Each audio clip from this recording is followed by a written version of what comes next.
Hi ಸ್ನೇಹಿತರೆ, ಗೌರಿ ಇನ್ಫಾರ್ಮೇಷನ್ಗೆ ಸ್ವಾಗತ. ನಾನಿವತ್ತೊಂದು ಮನಿ saving ಟಿಪ್ಸ್ನ ಹೇಳ್ತಾ ಇದ್ದೀನಿ. ಕಡಿಮೆ ಸಂಬಳ ಅಂತ ಕೊರಗೋ ಬದಲು ಹೇಗೆ ಹಣ ಉಳಿಸೋದು ಅಂತ ನಾನು ಹೇಳ್ತಾ ಇದ್ದೀನಿ ಸ್ನೇಹಿತರೆ. ಹೌದು, ಅದಕ್ಕೂ ಮುಂಚೆ ನೀವು ಯಾರಾದರೂ ನನ್ನ ಚಾನಲ್ನ ಸಬ್ಸ್ಕ್ರೈಬ್ ಆಗಿಲ್ಲ ಅಂದರೆ ಸಬ್ಸ್ಕ್ರೈಬ್ ಮಾಡಿ, ಶೇರ್ ಮಾಡಿ, ಲೈಕ್ ಮಾಡಿ. ಹಾಗೆ ನಿಮ್ಗೆ ಯಾವ ಥರ ಮನಿ ಸೇವಿಂಗ್ ಟಿಪ್ಸ್ ಬೇಕು ಅಂತ ಕಮೆಂಟ್ ಮಾಡಿ ಸ್ನೇಹಿತರೆ. ನಾನು ಅದೇ ಥರ ಮಾಡ್ತೀನಿ. ಹೌದು, ಹಣ ನೋಡಿದರೆ ಹೆಣನೂ ಬಾಯಿ ಬಿಡುತ್ತೆ ಅನ್ನೋ ಮಾತು ಕೂಡ ಸಹ ಇದೆ ಸ್ನೇಹಿತರೆ.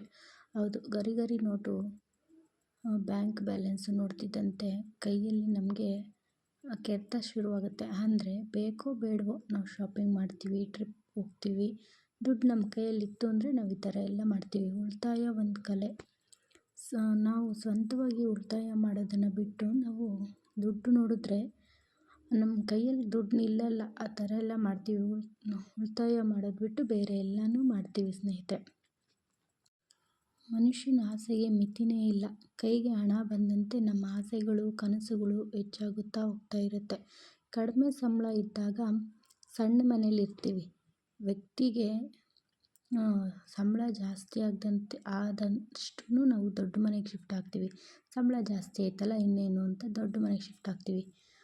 ಆಗ ಅವನಿಗೆ ಲಕ್ಸುರಿ ಜೀವನ ದೊಡ್ಡದಾಗ್ತಾ ಹೋಗುತ್ತೆ ಸ್ನೇಹಿತರೆ. ಹೌದು, ಹಾಗಾಗಿ ಎಷ್ಟು ಸಂಬಳ ಬಂದರೂ ನಮಗೆ ಅದು ಕಡಿಮೆನೇ. ನನಗೆ ಸಂಬಳ ಕಡಿಮೆ, ಹಾಗಾಗಿ ಉಳಿತಾಯ ಮಾಡೋಕ್ಕೆ ಆಗಲ್ಲ ಅನ್ನೋರು ಕೂಡ ಇದ್ದಾರೆ. ಹೌದು ಸ್ನೇಹಿತರೆ, ತಿಂಗಳ ಕೊನೆಯಲ್ಲಿ ಕೈನಲ್ಲಿ ಹಣ ಇರೋದಿಲ್ಲ ಅನ್ನೋರು ಇದ್ದಾರೆ. ಇನ್ನು ಉಳಿತಾಯ ಮಾತೆಲ್ಲಿ ಅಂತಲೂ ಅಂತಾರೆ.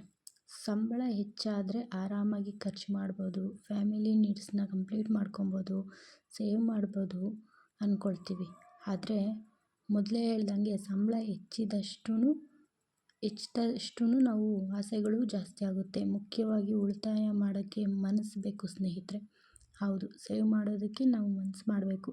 ಕಡಿಮೆ ಸಂಬಳದಲ್ಲೂ ಸೇವ್ ಮಾಡ್ಬೋದು. ಕಡಿಮೆ ಸಂಬಳದಲ್ಲೇ ಹೀಗೆಲ್ಲ ಸೇವ್ ಮಾಡ್ಬೋದು ಅನ್ನೋದನ್ನು ಇವತ್ತಿನ ಮನಿ ಸೇವಿಂಗ್ ಟಿಪ್ಸ್ನಲ್ಲಿ ನಾನು ಹೇಳ್ತೀನಿ ಸ್ನೇಹಿತರೆ. ಹೌದು, ಮೊದಲನೇದಾಗಿ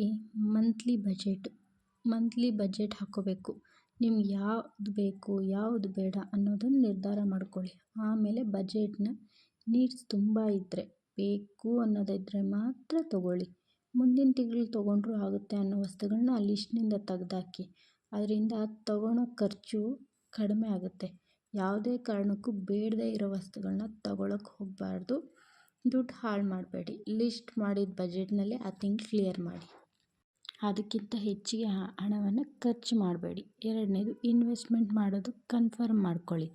ಕಡಿಮೆ ಸಂಬಳದಲ್ಲೂ ಹಣ ಸೇವ್ ಮಾಡೋಕ್ಕೆ ಇಷ್ಟಪಡೋರು ಮೊದಲು ಒಂದೊಳ್ಳೆ ಕಡೆ ಇನ್ವೆಸ್ಟ್ಮೆಂಟ್ ಶುರು ಮಾಡಬೇಕು. ಹೌದು, LICನೋ, FDನೋ, ಗೋಲ್ಡ್ ಪರ್ಚೇಸೋ ಯಾವುದಾದ್ರೂ ಮಾಡ್ಬೋದು. ನಿಮ್ಮ ಅಕೌಂಟ್ನಿಂದ ಪ್ರತಿ ತಿಂಗಳು ಆಟೋಮೆಟಿಕ್ಕಾಗಿ ಆ ಅಮೌಂಟು ಟ್ರಾನ್ಸ್ಫರ್ ಆಗೋ ಹಾಗೆ ಮಾಡಬೇಡಿ.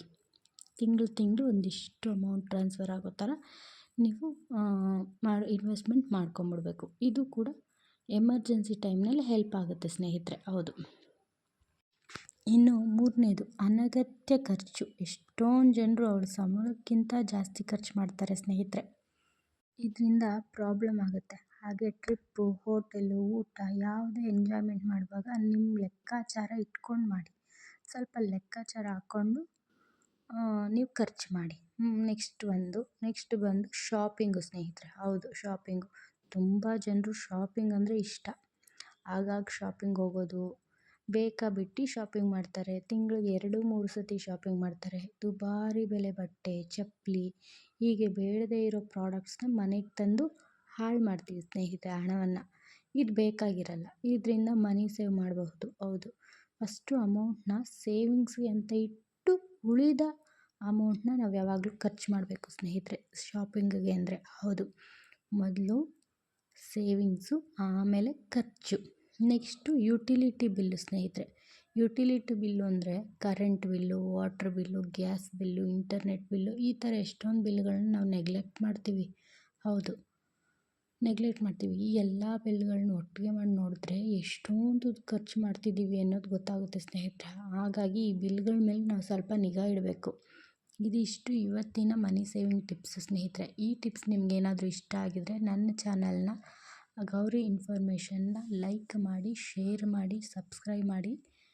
ಪ್ಲೀಸ್ ಕಮೆಂಟ್ ಮಾಡಿ ಸ್ನೇಹಿತರೆ. ನಿಮ್ಗೆ ಯಾವ ಥರ ಆದರೂ ಮನಿ ಸೇವಿಂಗ್ ಟಿಪ್ಸ್ ಬೇಕು ಅಂದರೆ ಕಮೆಂಟ್ ಮಾಡಿ, ನಾನು ಮಾಡ್ತೀನಿ. ಥ್ಯಾಂಕ್ಸ್ ಫಾರ್ ದಿ ವಾಚಿಂಗ್ ಸ್ನೇಹಿತರೆ.